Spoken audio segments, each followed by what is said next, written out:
أعوذ بالله من الشيطان الرجيم بسم الله الرحمن الرحيم الحمد لله رب العالمين والصلاة والسلام على أشرف المرسلين سيدنا محمد وصلى الله عليه وعلى آله وصحبه وتابعين له بإحسان إلى يوم الدين اللهم صل على محمد النبي الأمي وأزواجه أمهات المؤمنين وذرياته وآل بيته كما صليت على إبراهيم إنك حميد مجيد وصلى الله عليه وعلى آله وصحبه وسلم تسليما كثيرا أما بعد.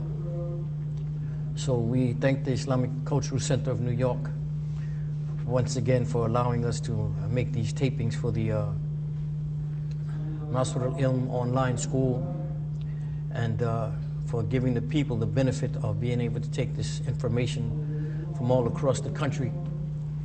We thank Shamsi Ali, the Imam here, for allowing us to do it, and for the many years that he's associated himself with this class and with helping the Muslims in general. So last week, the last class I gave here, I was dealing with the prayers and the signs of the prayers, the times of the prayers, the optional and the obligatory times of the prayers. Today I'm going to deal with something called postponing prayer. And the author says, whoever postpones a prayer until the obligatory time without a lawful excuse is considered as a sinner. And then they're going to go on to explain what are the lawful reasons for postponing your prayer without becoming a sinner. Allahumma salli wa sallam wa barak ala Muhammad. So,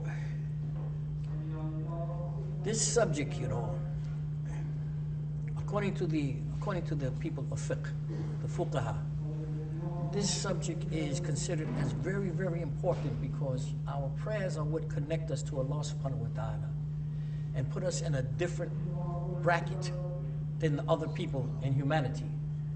So the Muslim people, when they're making their prayers, are considered as the people who are, in fact, being responsible. They are being obedient, and they are following the orders of Allah subhanahu wa ta'ala.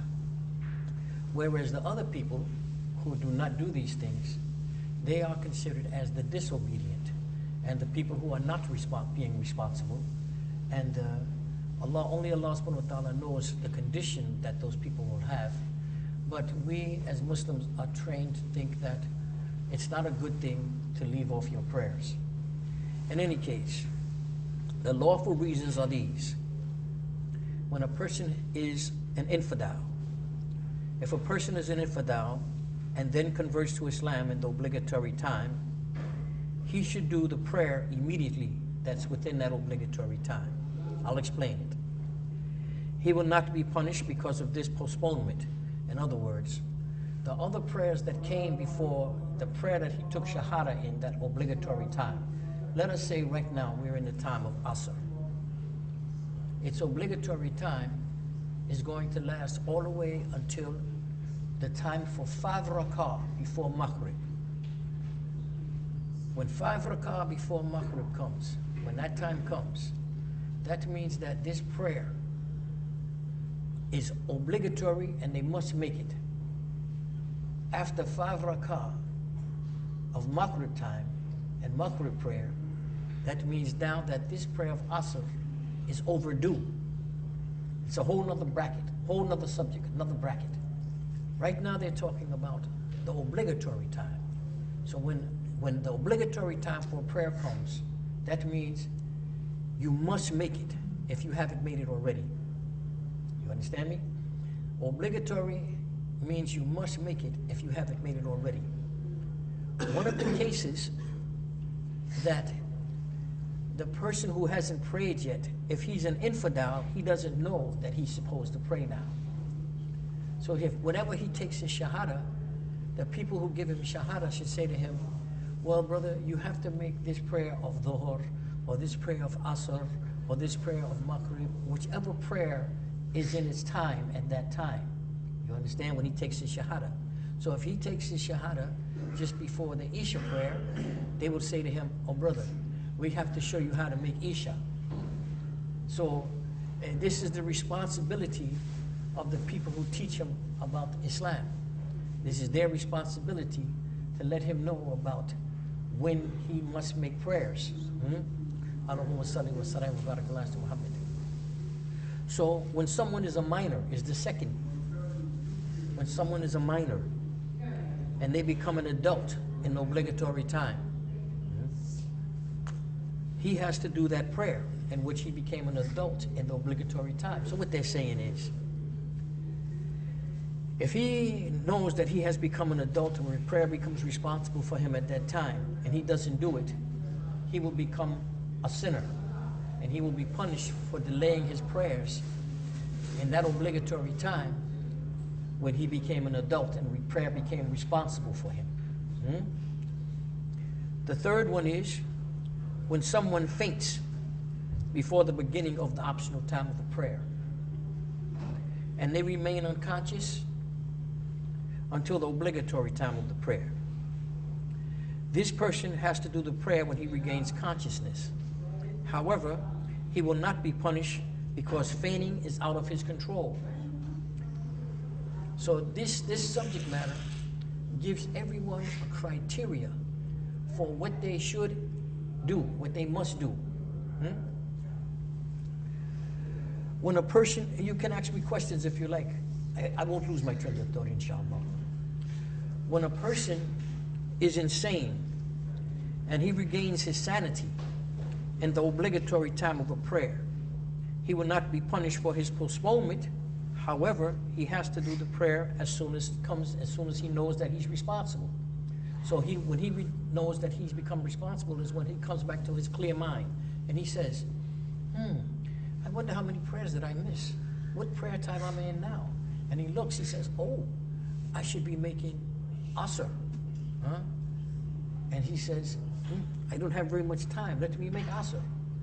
If he's in the obligatory time also for Dhuhr, then he should make Dhuhr and Asr. See?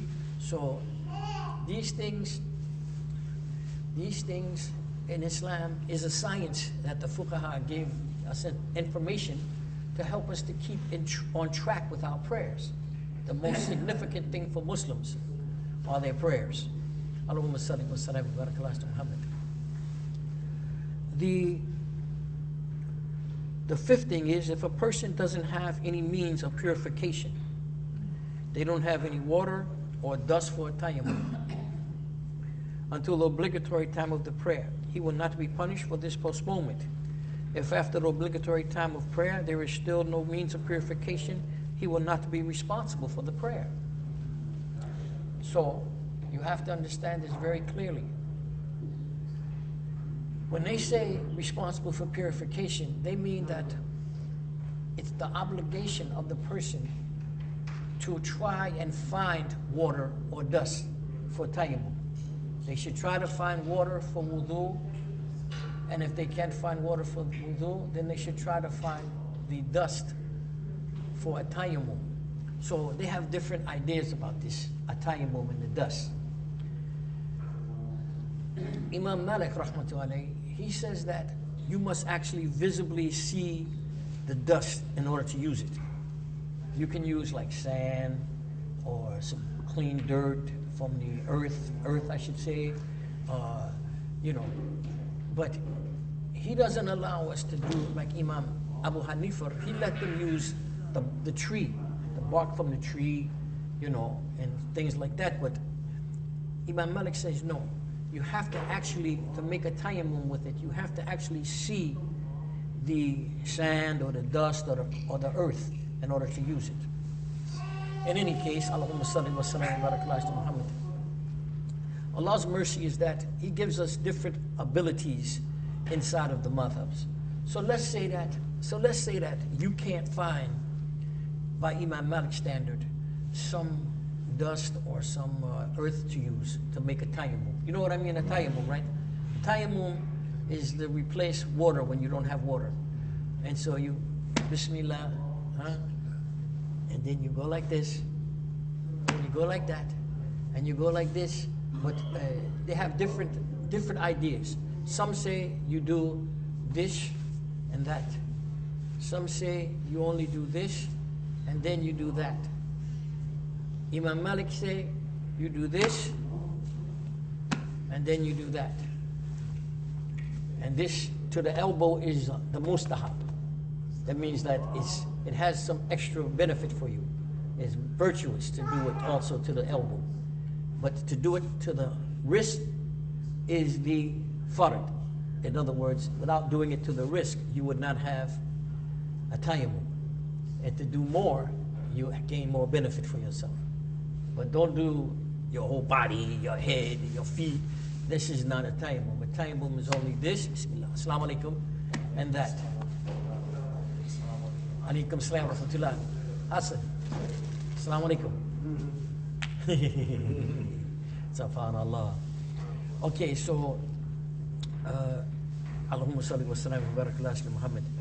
This is very important that you know about this thing.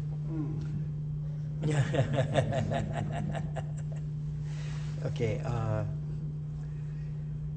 so what they're telling you is that when these things are happening to you, some of them you will not be punished for because they're out of your, anything that is out of your ability to do anything about it, Allah won't punish you for it. He only punishes people if they can do something and they don't do it. Like being lazy or just saying, I'm not going to do it today, postponing something that you know you have to do until you know you start to forget about that you should do it and things of that nature. In any case, this is the responsibility of each individual to know what they must do. All Muslims, let me explain. The jurists say that 80% of the people are people who they practice Islam by helter-skelter. You know what I mean, helter-skelter? It's like they don't have any real formal training.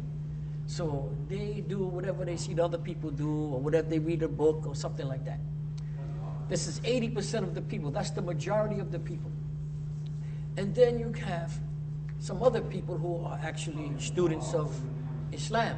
And they are students in different subject matters. They always sit around the ulama. They try to find a sheikh for anything they need to have information about. These people are a smaller group of people. That 80% is the majority of the people. This other group I just talked about is a much smaller group, but they have some people like who are educated in medicine, educated in how to build bridges, these type of things. And these Muslims like that are also, they are kind of like scientific approach to Islam. So they will like read more books, they will ask more questions because you know what you are like before Islam. You bring that into Islam with you. So many times you have people who, especially among the converts, they didn't like school too much, you know, they don't like authority, you know, things of that nature.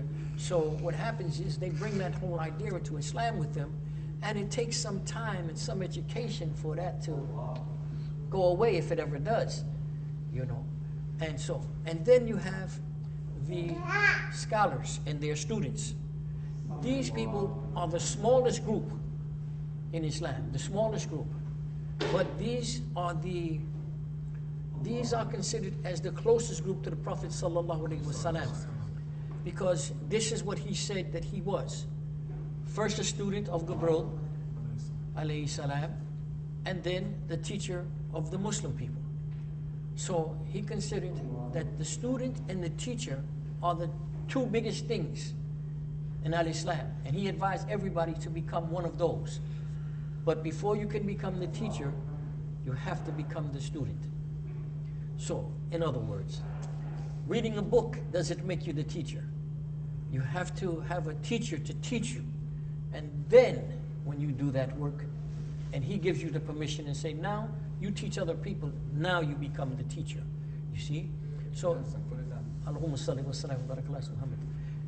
These two things, the student and the teacher in this way, they are the smallest group of people. So their responsibility is towards all of the other 80% of the people who don't know. becoming a student and a teacher of fiqh or in any type of Islamic subject means that you are now obliged to inform the 80% of the people. Anyone who doesn't know, who wants to know, he can take charge of you. He can say to you, I need you to teach me what you learned from that person over there. Sit down. You're not allowed to refuse him unless, you have to take food or you have to go to the bathroom or, you have some family thing that you must do, like take your children to the doctor or something like that. But in general, the person who, of this small group of people who are either teacher or student of these Islamic subjects, they are responsible to the whole community. It's their duty to help the other people who don't know about these things. Okay. Allahumma salli wa sallam wa barak ala sayyidina Muhammad. Let's say a woman has menstruation and it remains with her until the obligatory time. She has to wash and perform this prayer. She will not be punished for the delay because the menses is something she has no control over. Again, what you don't have the ability to control, Allah will not punish you for it. But each one of you now, if you're married or you have sisters, your mother, your auntie, whoever is Muslim, and those ladies who don't have the ability to come out and sit and learn these things, it's your responsibility to teach them that. So look, on this film I'm going to tell the ladies, when you go for your husband, you must judge your husband on his Islamic activity. If he's a good student or teacher, he is the best one for you. Because, Hassan, subhanAllah, because he will have the ability to give you the information, that you need to be able to practice your religion better. So if you marry a brother and because he has like a very nice face, or he has a nice voice, or he dresses really nice Islamic clothes, and he smells good from his atar or something like that, but he's not a student or a teacher, it's kind of haphazard whether or not he will actually be able to help the sister in her Islam, because he may be taking his Islam from reading a book and his interpretation of what it means, and so on and so forth. So now his whole family will be put in a bad position because it started out wrong. Allahumma salli wa sallam wa barak ala sayyidina Muhammad. Even if, when she's going to look for marriage, she looks for the husband, she says, well, brother, did you go to school? What grade did you go to in school? What kind of a student were you in school? I'm not even talking about Islamic school, I'm just talking in general. And if he says, well, it's just I never really cared too much about school and so on and so forth, then she may say, well, okay, brother, I understand, but what about Islamic studies? What are you going to do about that? Because if he's not going to really apply himself to that, that means that the whole family will lose out. The whole family will lose out. And if the family loses out, the nation loses out, because the nation is only one extended family. So if you look at all of the fitna around today, you see that the major reason for that is the lack of education coming out of the family. So it comes out of the family and it spreads out into the community, and the whole community now is haphazardly practicing Islam. No education. So my advice always to the Muslims is that you should follow the example of Muhammad sallallahu alaihi wasallam. He advised us that this education, Islamic education, is mandatory for good Islamic practice. There is no shortcuts.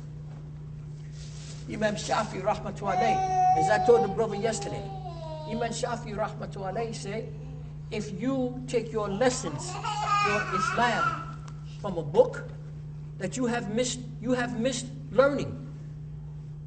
Reading it on yourself and saying this means that and this means this, that's not enough, because you're held only by what your own mind can conceive. You see? And so most of the time, you're going to get, you're going to ask yourself a question and give yourself the answer. You get no benefit from that. You understand me? Okay. Allahumma salli wa sallam wa barakallahu ala Muhammad. So now, this subject for women about when they should make their Assalamu alaikum. You did a good job last time. Alhamdulillah. So these women, they have to ask their husband, oh brother, what was that lesson about? Which prayer do I owe now that I just became clean? Which prayer do I owe? So he have to know to say to him, let's see now. You just became clean now. Okay, we are in this time for a dhuhr. And it's now a little bit before Asr, so now you're still in dhuhr's time. You owe dhuhr, and then you can start from dhuhr, and then you can make the prayers as they come in. Okay, you understand me? So, if she understands that by him telling her, and then she says, okay brother, I'm going to do it, and then she don't do it, and she goes and she does other stuff, and then she comes back the next day and she says, oh, I was supposed to make my ghusl and start making my prayers. Well, she owed all those prayers from that time. The prayers don't start when she makes the ablution or the ghusl. The time for the prayer starts when her menstruation stops. So it also allows her some time, some small amount of time to go and clean herself. But it doesn't say, okay, if you delay cleaning yourself until tomorrow, that you're not responsible for those prayers when your menstruation stopped today. You following me? Okay. Allahumma salli wa sallam wa barakallahu ala Muhammad. So the next thing is, if the blood of childbirth stops, you know what I mean? After the baby is born, if it stops in the obligatory time of a prayer, she will not be. When I said obligatory time, I also mean before the obligatory time. The obligatory time is like what they call the cutoff time. If it's after obligatory time, then that prayer doesn't count for her. See? But if it's within the obligatory time or before it, then this is how they're keeping a measure on what we owe and don't owe. Allahumma salli wa sallam wa barakallahu. If it stops before the obligatory time, she will not be punished for this postponement. But after the blood stops, she should wash and perform the prayer. So again, same thing. When the blood stops from the afterbirth, then she knows, oh, I'm clean enough, I should pray. If she delays it after that, that prayer where she became clean, it starts the count from there. Not from her time after she delays and says, okay, now I'm going to do it. That's not acceptable. So she has to know which prayer she owes, and that will start from when she became clean again. Allahumma salli wa sallam wa barakallahu ala Muhammad. Now we're on the 8th one. If someone is sleeping and they don't wake up until the obligatory time of a prayer, he will not be punished because he is late for this prayer, but he has to perform the prayer whose obligatory time is current. This case is not the same as the others. It's not the same as the others. Because if you sleep for 200 years and then you wake up, you owe 200 years of prayer. So sleeping is not like exactly a legitimate excuse like these other ones. It's an excuse only during the time that you're sleeping. But as soon as you awake, all of those prayers that you missed while you were asleep, they are obligatory and you must do those.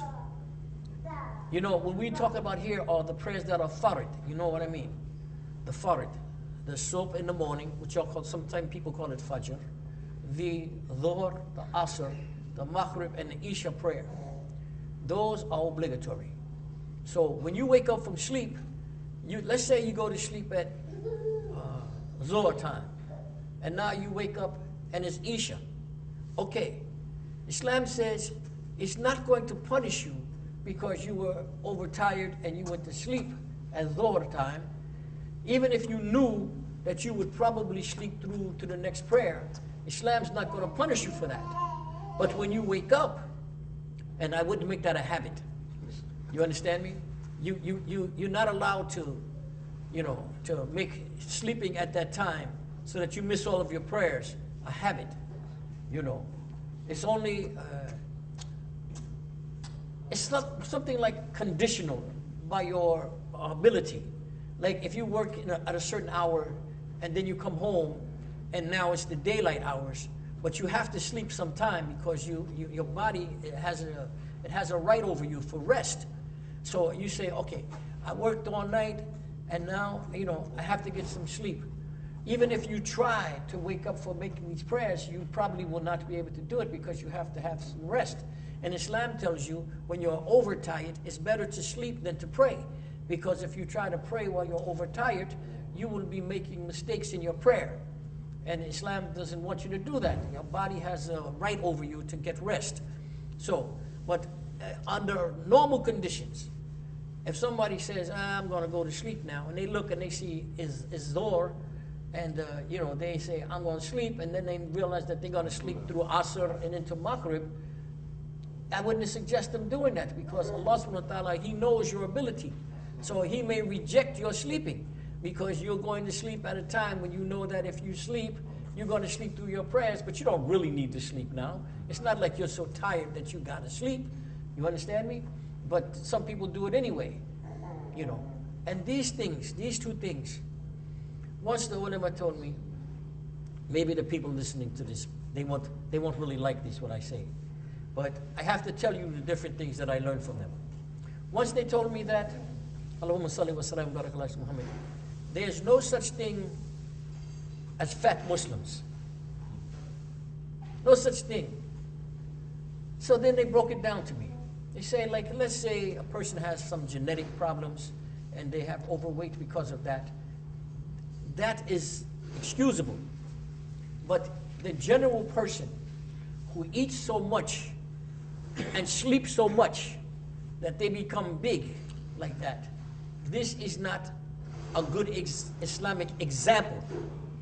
This is not a good Islamic example because the people who are doing that are not taking care of their obligation to their body, which means that they are not taking care of their obligation to the other things in their life. Allahumma salli wa sallam barakallahu Muhammad. So if you can understand what I'm saying, many times this type of behavior from a person will show a laziness and an undisciplined way of life. And that will carry over not only in their food and their sleep, but into their practice. And for this reason, Allahumma salli wa sallam barakallahu Muhammad, the ulama say, Muslims should not, unless it's genetic, they should not be big fat people. So anyone who's listening to this talk, before you condemn what I'm saying, if you're one of those people, you should think about how are you living your life? Is it necessary for you to be like that person, or can you do something about it by disciplining yourself, not eating such a bad diet, and not sleeping so much after you eat? Because those are the things that allow a person to become like that, out of shape like that, Muslim men especially, you're ordered to get some type of practice, physical practice. Prophet Islam, he advised the Muslims, especially the men, to practice some form to protect Islam, to protect the Quran, to protect your family. This is a part of his sunnah. This part, many of the people have forgotten. They think that the sunnah now is go make money, make your prayer and go make more money. That's not sunnah. That's a part of your life, but that's not the main part of your life, So, alaykum salam wa rahmatullahi wa barakatuh. So, if you understand this subject, the ulama, if you go to like a university or something like that, or you study with some big ulama or someplace, and you becoming a good student, and you're starting to know how to give this talks for Islam and things of that nature, they will inform you that you must make some form of practice. It does quite a few things for you. It helps to give you more confidence when you're doing your work. It gives you stronger physical and mental abilities because it keeps you sharp and it keeps your body healthy. So, this stomach is one of the main problems that a person has. This stomach is one of the things that the Prophet ﷺ say is where the root of most of the physical problems come from. Because the person is eating and sleeping and gaining a lot of weight and not training and not exercising, and he becomes open for all types of ailments. In women, it's even worse, because once they have children, if they don't work to straighten their bodies out, then they have a tendency to gain a lot of weight. So they have to think in terms of health, And if the children see the mother doing some types of exercises, they will grow up wanting to do some type of exercises. They see the father do some type of exercises. They will start to know that this is a part of their life. So I advise all of the Muslims, whoever listens to these tapes, that you should start a regiment of doing some form of exercise, not just for the physical point of view, but also for the jihad. Also for the jihad. Because we, Allahumma salli wa sallam wa barakallahu Muhammad. When we talk about jihad, we're not talking about 9/11 and all of these people terrorizing. This is not the Islamic jihad. This is some other nonsense that we do not agree with that. But for us, when we talk about jihad, we're talking about that we are being attacked physically. Like if you're walking down the street, I read in a newspaper, a brother, he had his kufi, and he was walking down the street minding his business, and two people jumped out of a car, smacked his kufi off his head, and started to attack him and say, "We hate Muslims. We hate Muslims." And they were attacking him physically. And they say that, he kind of tried to protect himself, but they beat him up, So he had the right by Islam to protect himself. And this is why, I advise all the Muslims to do something, even if you are an old person and you have to carry a cane. Learn to use it. Learn to use it. Take maybe a couple of classes with someone and learn to use it so that, if they attack you, you can protect yourself. This is a necessary part of our Islam. Don't let it go away from you.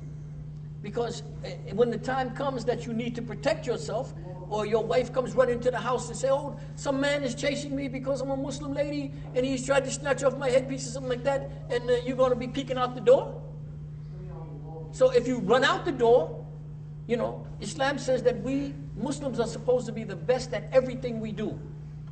If you run out that door, you should run out that door knowing how to protect your family.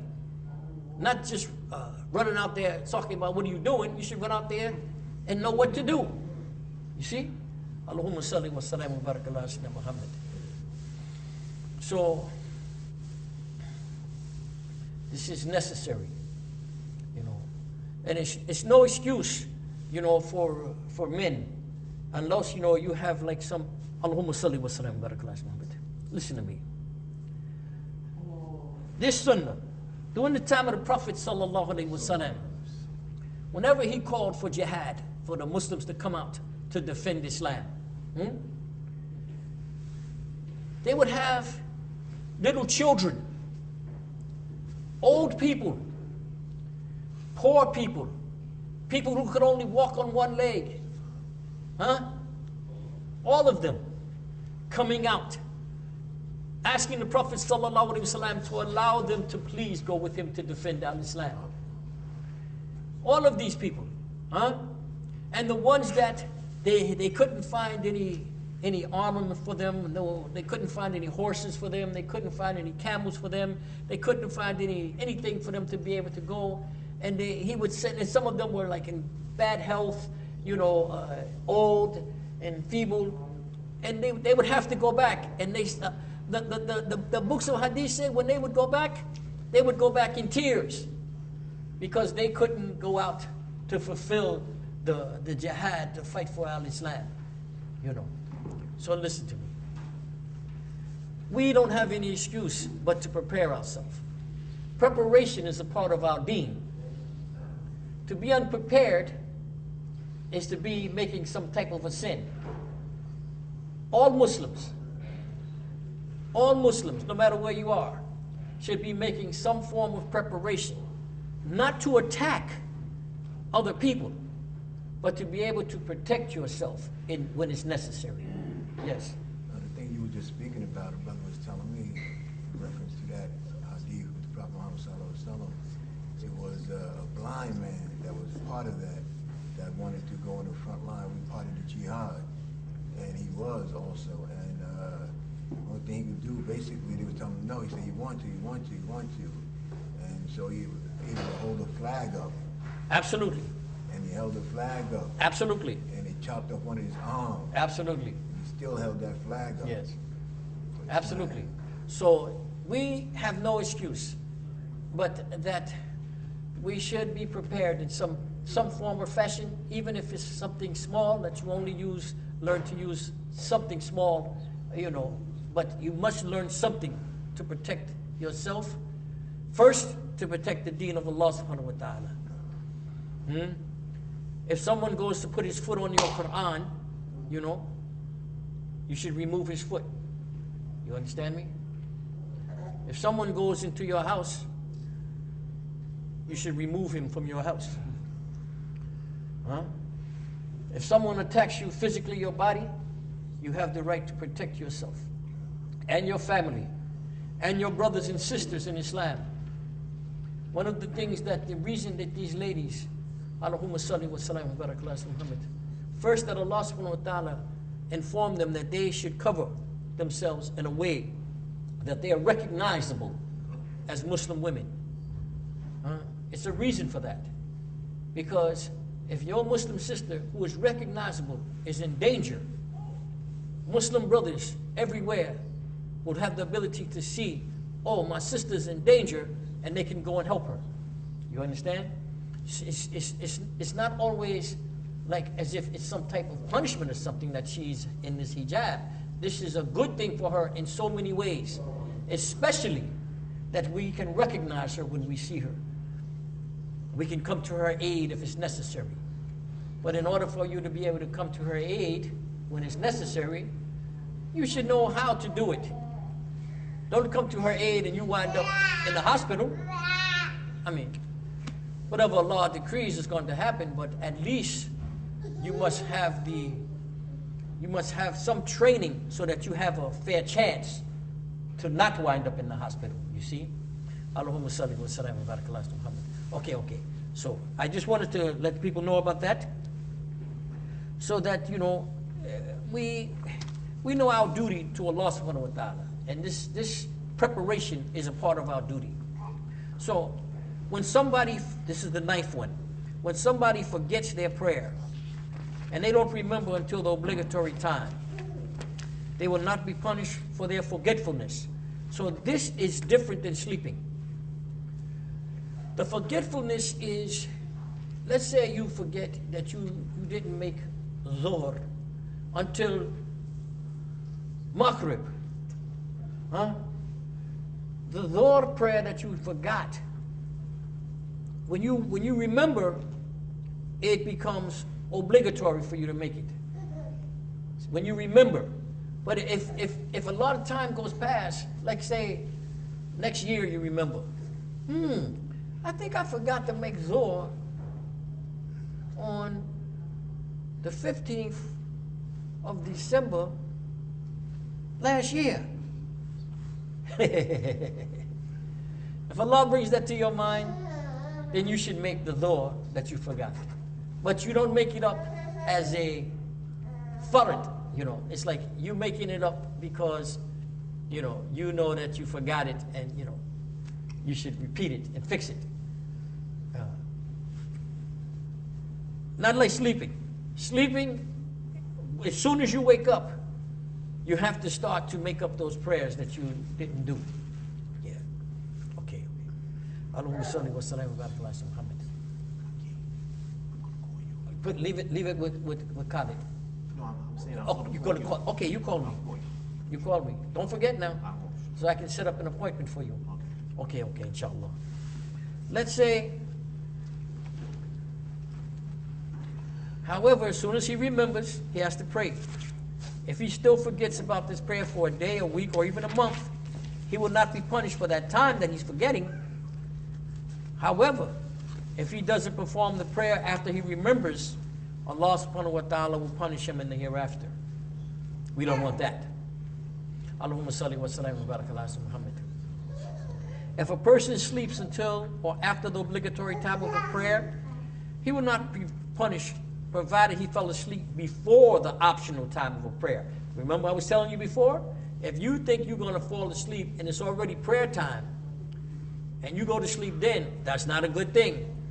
It's different if you fall asleep, let's say it's 9 o'clock, you go to sleep, but you know that the next prayer won't come in until 12 o'clock.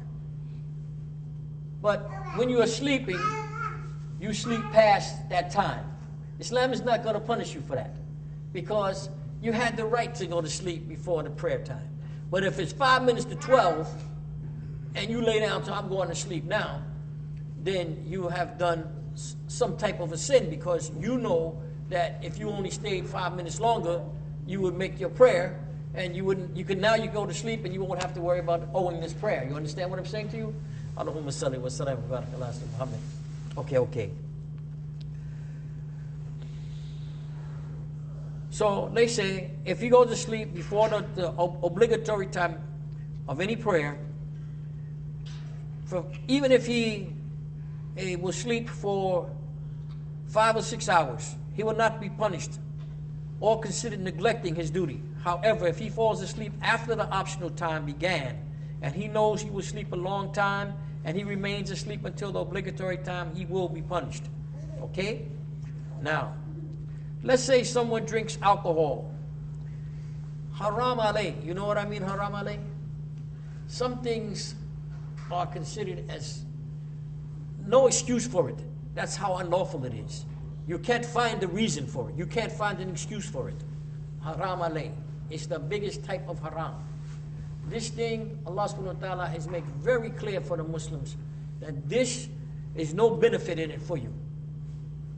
Even medicinally, it says that they sometimes say, the doctors will say to you, oh, drink some of that, it'll be good for your health. Islam says, even if the doctor tells you it's good for your health, ask him to recommend something else. Because Allah subhanahu wa ta'ala says, this thing is haram alayh, it's unlawful, beyond means. We shouldn't do it. Even the Prophet ﷺ, when he first was given prophethood, one of the first things that he banned from among his people was the use of alcohol. Not only the drinking of it, but even the containers that they use to blend it, to make it in, or to drink it in. All of those also were considered haram for a period of time. So they actually were breaking them, not using them for anything. Until later, when they gained control over their habits, then they could use those vessels for water or for rice or something like that. You understand what I'm saying? So this alcohol, Allahumma salli wa sallam wa barak ala Muhammad, is so bad for Muslims and for people in general, is that the Prophet ﷺ say, even if you don't drink it, but you're at the table and other people are drinking it, you are still considered as doing haram. Still considered as doing haram. If you work for a company and the company is delivering the beer and the wine to the stores, and you are the one who's delivering the beer and wine to the stores, you are living haram. Your monies that you're making from delivering the beer and wine to the stores is considered as unlawful money. Allahumma salli wa sallam wa barak ala Muhammad. So, wait. I'm going to come right back to you. Let me finish this thought. So, sometimes when I would be walking in public and doing different things, and people would know me, and they say, hey, the store owners, Sheikh, come here. I go inside. He says, Sheikh, you know, I came from Egypt, and I needed a job very badly. And so, you know, this was the only job that presented itself. But, you know, in here, like, you know, they sell beer and wine, and pork products, cigarettes, you know. What is my condition? I told him that, Allahumma salli wa sallam wa barak ala Muhammad, as they taught me, that Islam gives that person who works in that job, you know, everything is by your faith, by your iman. Because everybody's iman is on different levels. So, what one person will take easily by his iman, another person will not take it easily, and he will be very afraid. So he will change it immediately. But the jurists give a point of time. They say, okay, Islam will forgive you for the job for a small amount of time to allow you to find something else. And you should like constantly be looking to find something else. Now, this is by iman, because actually the job itself is unlawful, it's haram. That's a haram job. See? But because Islam doesn't want to put the person in a worse condition for his like finance or for his family to pay the rent or something like that, it will tell him, try and find something else right away, because this is unlawful monies. It's not doing you any good. You know, even if you pay the rent with it, it's like paying the rent with fire, you know, buying your food with fire, you know, buying your clothes with fire. This is all haram. See? But there are two different types of people. One person, as soon as he heard that lecture, they would say to me, okay, Sheikh, thank you, I understand. I come back the next day, he will be gone. People would say to him, they would say to me, hey, what did you say to Abdullah? He left right after you left. We haven't heard from him no more. Huh? Then the other guy, I would go in sometimes, he would say, same thing. I give him the same talk. He'd say, yeah, Sheikh, you know, I'm really looking. You know, like 6, 7, 8 months later, I go back and he's still in there. See? So this is by iman. This is by the faith of a person, what they're going to do with their life. We can only give them the advice, and then their iman kicks in. You know, iman goes up and down. You know, it's not like on one level where everybody remain on that level all the time. This is why the Prophet ﷺ say a man can go 20 years. You see him for 20 years, he's doing an action that, you know, you think that there's no way he could miss paradise. And then he wake up one day, and from that next 20 years, he's doing an action that you can say there's no way he won't go to hell. And vice versa. This is why, Allahumma salli wa sallam wa barak ala Muhammad, the Imam say, iman goes up and down. Abu Hanifa, rahmatullahi, say, iman, when it goes to a certain place, down, is no longer iman. All of your faith is gone. When it goes to a certain level, all of your faith is gone. Imam Malik say, no, it's always some faith there in a person who had faith. But we consider him now as not faithless, but a bad practitioner of his faith. So depending on what school you follow, you know, it's always bad news when your iman goes too low. But in one madhab, it's not only bad news, but you become kufr. You see? Some hadiths talk about when the person is stealing, he has no faith. When a person is committing other crimes, when he's drinking alcohol, all these different things, they say his faith goes away. So, this particular thing, this drinking of alcohol, the ulama also considered it as losing your mind, like a lunacy. like you become like a lunatic when you're doing this bad action. And they advise us, if you find someone, like let's say someone comes to you, they want to talk to you about Al-Islam, and you smell in their breath the alcohol. We're not allowed to talk about Islam with them at that time. You tell them, brother, were you drinking? Okay, brother, listen. I'll be happy to talk to you. When you go back, take the alcohol from your system, become sober, clean yourself, then come back, and you want to talk to me, I'll talk to you then. But I'm not allowed to talk to you while you're intoxicated. You understand me? Any place you go, like Allahumma salli wa sallam wa barak ala Muhammad. Sometimes your wife, she won't understand these things exactly the way you do. She will say, honey, I want to go to the restaurant. We want a romantic night in the restaurant. You say, okay. You know a halal restaurant we can go to? She said, oh no, we can go to one of the famous places. The famous places here, I'm in New York City, for those people who are listening to me. The famous places here are places that all have bars and serve alcoholic beverages. They all have bars and they serve alcoholic beverages. For us, haram. We are not supposed to go into those places that have bars and sell alcoholic beverages. See? So they say, well, Shaykh, what do you Muslims do?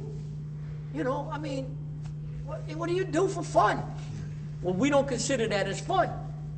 Because if Allah subhanahu wa ta'ala chose to destroy that place of the alcohol at that time that we're inside, we would be considered as practitioners of what was going on in that place.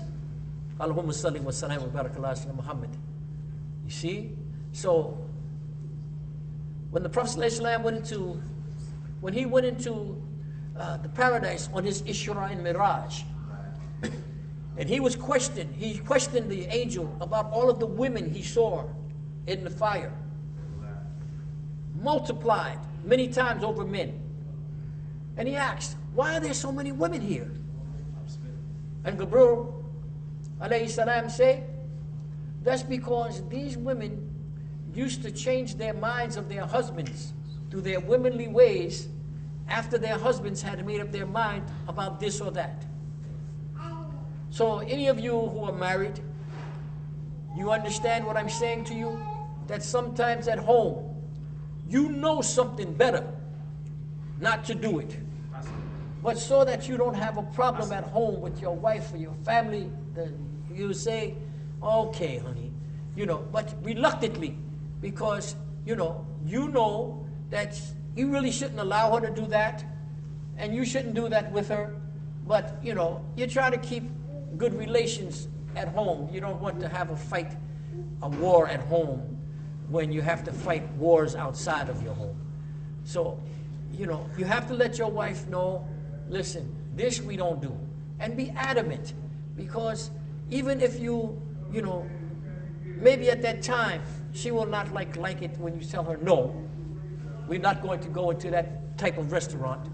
But later, once you explain it, you show her hadith from the Prophet ﷺ about these type of things, and she will understand that, in fact, you are doing what a good husband is supposed to do. You're trying to protect her, yourself, and the family from what is unlawful. Allahumma salli wa sallam wa barak ala Muhammad. Yes, brother. Alaikum salam wa rahmatullah. Yes, brother Khalid. Sheikh Khalid.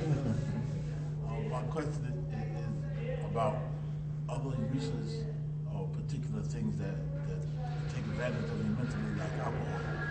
But in particular situations, for instance, and when brothers are in war, sometimes brothers are amputees, things of that nature, and in war they have other drugs that they inject them with, like morphine, things of that nature. Will they be punished for the use of those when those things will actually serve two purposes? One, they serve the purpose of taking away pain for physical harm, but the other is that it also makes them high, it makes them drunk. So will Allah punish them for that use when that use is actually for the reason of being hurt and not for the intoxication? Absolutely not, because Allahumma salli wa sallam wa barak ala Muhammad. Allah subhanahu wa ta'ala, He's very merciful. And if a person is injured to the point that he has to take something like morphine, because if he doesn't take it, he won't be able to stand the pain. And just the pain itself, pain is enough to kill you. It's enough to put your body to a shock that you may not live from it. So one of the reasons that they give people morphine is to stop that shock to the body from the pain, so that they can work on the problem. Because if they don't do that, then the pain will become so intense that the person may die just from the pain itself, to the shock to the nervous system. In any case, under these conditions, no, it's not haram for a doctor to apply that to you. But what we're talking about here are not those type of conditions. And let's say in the ancient times, not ancient, but let's say in the Wild West in this country, that wasn't that long ago. They used to use alcohol as a anesthesia. So whenever somebody had to have some kind of operation or something done, or even have a tooth removed, they used to drink all this alcohol, get them drunk. So at that time, there was no other things that they had that they could use, until later on, the scientists found other things, and it became more popular, and so they didn't use alcohol for that anymore. Even those people would be forgiven, because they had no other thing to use, But let's say a Muslim at that time, it would have been his choice by Iman. He could have said, okay, I'm going to try to stand the pain. I don't want to drink no alcohol. Or he could have said, if he's a scholarly one, he could say, Allah will forgive me. I need to take something because this is the only thing that's available. I won't be able to stand the pain. You understand me? So Allah subhanahu wa ta'ala, He don't punish you for what's out of your ability. Even that, which is haram, if it's out of your ability and that's the only thing that's available, like let's say this. Allahumma salli wa sallam wa barak ala Muhammad. There's a statement in Fiqh that if a person is dying and he finds a pig, which is haram to eat, that he has the right to eat some from that pig, enough to make what they call to make your back straight. You make your back straight, and then you can go on to try to find something halal. But in that time period that you don't have anything at all, and you're hungry to the point that if you don't eat something, you may die, they give you the right to eat even from the pig if that's the only thing that is available. You eat that, enough to make your back straight, and to go on to find some halal food. You see? So Islam, Allah subhanahu wa ta'ala is very merciful. And He makes it, He gives us the ability to do things under duress that when you're not under duress would not be allowed for you. You understand what I'm saying to you? So yes, that's a good question. And I believe that the answer I gave you, 100%, I believe that not only for that particular thing, but for other things like it. You see? Now, Allahumma salli wa sallam wa barak ala Muhammad. Come back to Iman again, faith. The person who smoking the weed, right?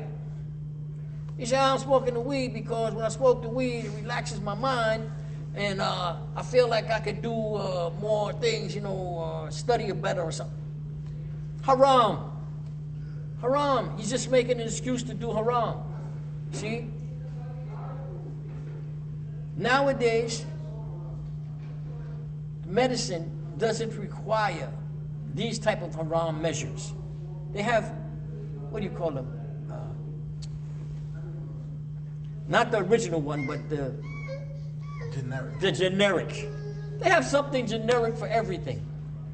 They have so many different types of generic that if you take one generic and that doesn't work for you, you just go back to the doctor the next day, he give you 5 more different type of generics to try. You see? Until they find one that works for you. So, you know, there's no excuse nowadays for that type of thing, you know. But that was a very good question. Allahumma salli wa sallam. How about medically, as far as marijuana is concerned, they're saying that for a certain glaucoma. Yeah, I know. So look, I was looking at I like judge shows because judge shows give you a good impression of society. See? So the judge said to the guy, you said the guy, you know, you knew he was smoking weed because that's what he liked. And so he told the judge, yeah, judge, I got a medical marijuana license because, you know, it helps me with my vision. So the judge says, oh, really? She says, well, let me see it. So he presented this paper to her. She looked at the paper. She said, but this paper's 10 years old. This expired 10 years ago. You can't, you don't have that condition anymore. He said, yeah, judge, but, you know, it still helps me. Allahumma salli wa sallam wa barak ala Muhammad. So look, nowadays, you know, if that's the only thing they could find that will help you, like some cancer patients who are on chemo, you know, and the judge, the doctor recommends that, you know, they take medical marijuana because it helps their body to be able to withstand the chemo. And, you know, for a Muslim, Assalamu alaikum, a Muslim must ask, is there something else that can replace that?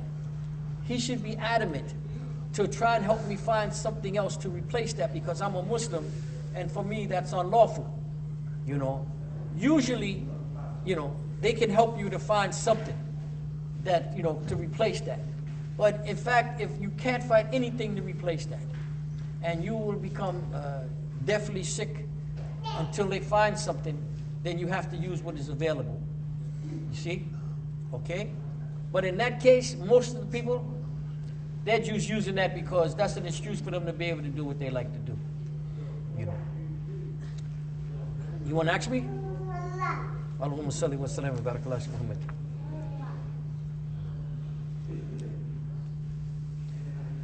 So, if somebody does alcohol, which is haram alayh, and they remain drunk until the obligatory time of prayer, he will receive two punishments. One for drinking alcohol, and the other for causing himself to postpone the prayer by drinking alcohol. But if he drinks something such as milk, and there is something, alaykum salam rahmatullahi wa barakatuh, Ibrahim, kayfa hal? Alhamdulillah. And he drinks something like milk, or some tea or something, and it's something in it which will make him drunk or unconscious, and he doesn't know it. He will not be punished for drinking this thing, nor for postponing his prayer. So again, Allah subhanahu wa ta'ala does not punish you for what you don't know or what is out of your ability. For what is out of your ability. But when it becomes in your ability, then you must do what is the right thing to do. Or if you don't know something, and once you find out, then you must start to do it. Yes. So, it's not exactly that simple. Because, let's say a person don't really know how to make their prayer properly, right? And then a year goes past. They're still making their prayer the same way they did before. Then another year goes past. They're still making their prayer the same way they did before. This is not acceptable anymore. It's not acceptable because they have to learn what they don't know. We all do.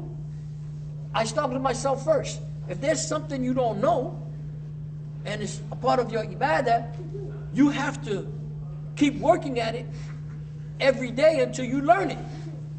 It's not you can't go before Allah subhanahu wa ta'ala and say, well, I didn't know, so that's why I didn't do it. You have to try and find out and practice it until you know it. You see? Allahumma salli wa sallam wa barak ala Muhammad. The only one who is excused from that, the only people that are excused from that Allah subhanahu wa ta'ala will not judge them on that, are the people who live in some kind of place that is so far away from the Muslim people, so far away from any type of a scholar or any type of imam or any type of sheikh or any type of ustad teacher or anything like that, that he only is going to do what his mind tells him because he can't find anyone to teach him or to help him. That person is only responsible for what his mind tells him, what's in his heart. That's how he will be judged. But for most of the people, especially in these big cities, where you have like an imam here and an imam there and a scholar here and a scholar there, forget about places like Saudi and Egypt and Iraq, and forget about those places. They had and places in Spain, and because they have ulama all over the place, all the time. Any mosque you go in, you know, you're going to find somebody there that you can ask, you know.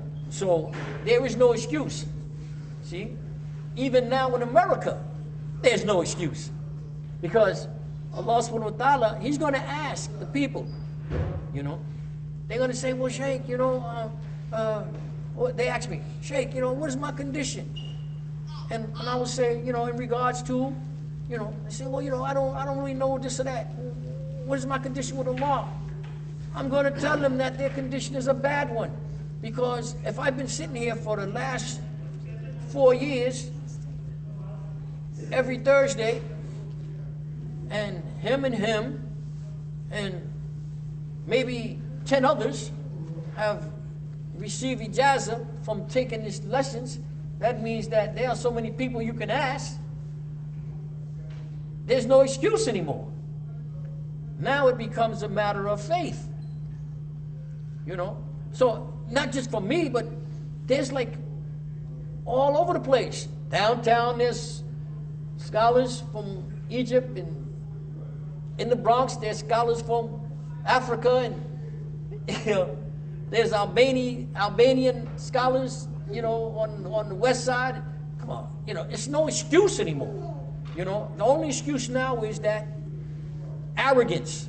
Allahumma salli wa sallam wa barakallahu ala Muhammad. The first sin, Iblis, a'udhu billahi, was arrogant. And when Allah subhanahu wa ta'ala told him to bow down, he refused to bow down to man. He said, I'm created of fire, and he's created of clay. I'm better than him.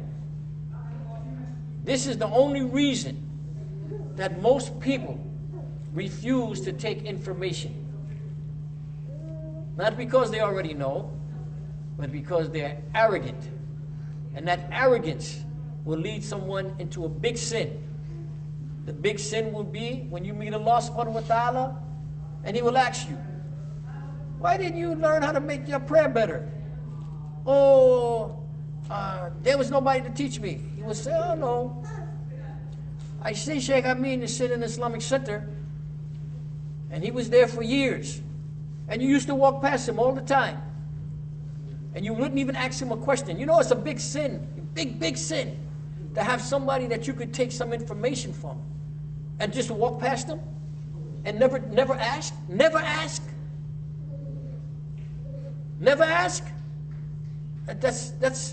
That's like the epitome of arrogance.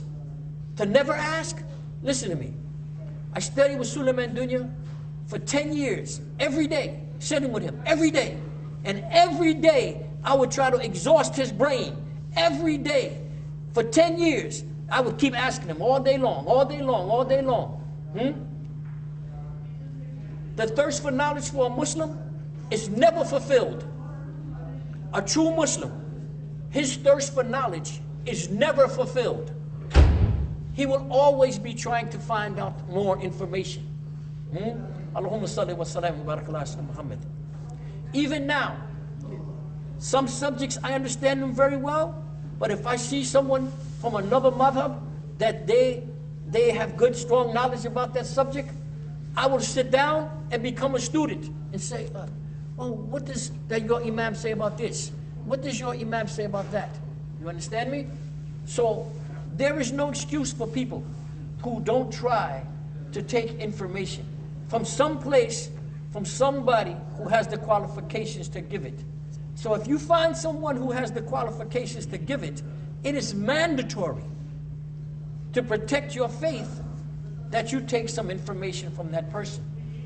But the main thing I always inform people about is before you start taking information from someone, you must question them on who gave them the authority to teach people.